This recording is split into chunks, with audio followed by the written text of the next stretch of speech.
Hi, folks. This is Sarah Marshall. I'm your operations architect, and we are in the seventh episode of our leadership dispatch series. Let's jump into it. We've now moved away from leading ourselves, and we are spreading the wealth, learning how to lead others. And we're going to start with the qualities of leadership, which are critical to leadership success. We've already tackled the most immediate leadership target ourselves. We've established tools and capacities. We've given you a whole lot of frameworks to think about in terms of developing your own capacity. Now let's talk about leading others. We're going to address that in three parts. The first part is to discuss the qualities that a leader requires to be successful. In the following dispatch, we are going to talk about decision making and the layers required to consider how to make good decisions. And then finally, we're going to discuss how to set up a leadership incubator and lower the barriers to entry to leadership in future dispatch as well. So those are the three big topics we're going to be tackling in this Leading Others set of dispatches. Let's jump into it and start talking about the qualities of leadership. We have two things that we want to do. One is to engage, recruit, and motivate others in a particular direction. This is the starting point. We want to bring people in. We want to share this idea that we're trying to go after, the commitments we'd like to make and achieve, and we want to bring others into the fold. And for a solid leader, somebody who is very effective at bringing people together and getting things done, the first thing they have is that vision of where they're headed. Is if you don't have this, much like if you don't have a purpose in leading yourself, you don't know where to take yourself.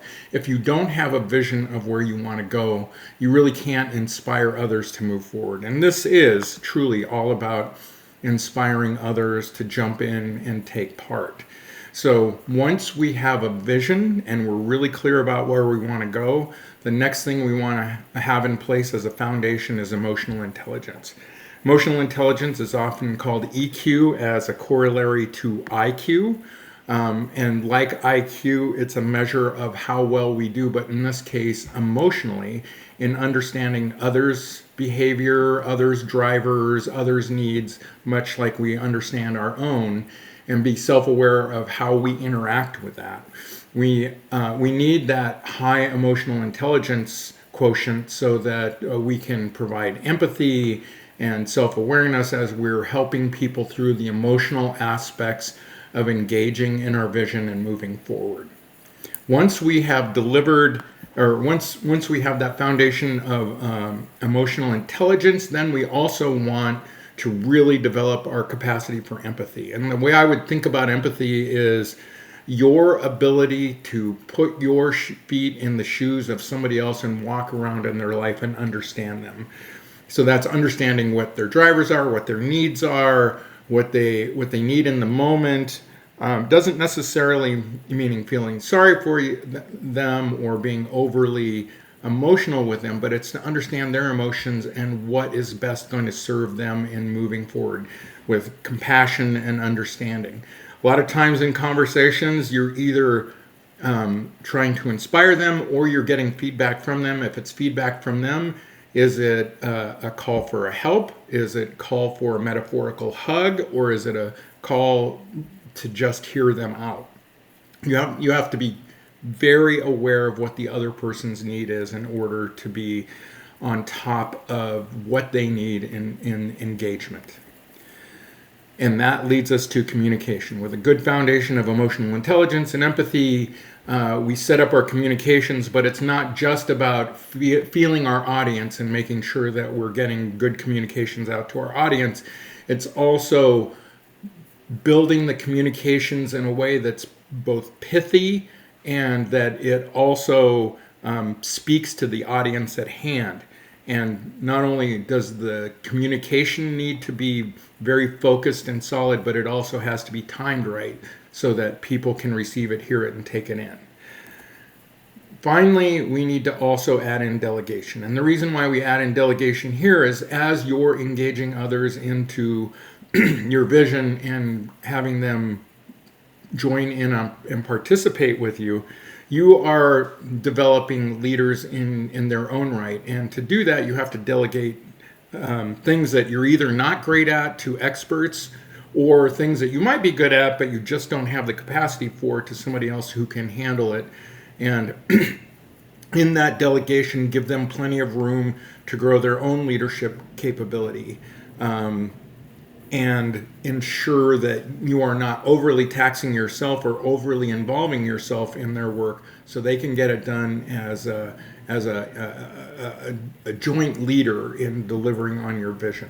So once you have the structure set up that you're engaging, recruiting, and motivating folks, and you're now on course to work towards your vision, you need to keep things moving. You have to sustain the effort with an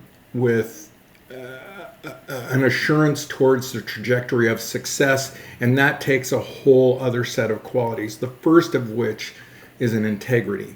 Integrity means that you say what you do and you do what you say, in the most simplest sense. But what it really does lead to is a real sense of trust in the leader, in that they are consistent in the way they approach things, that they are deemed as somebody that operates ethically.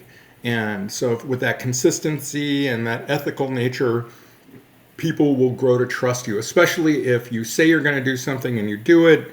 They are going to look to you as a source of integrity, and you've also modeled the behavior you're looking for with the team.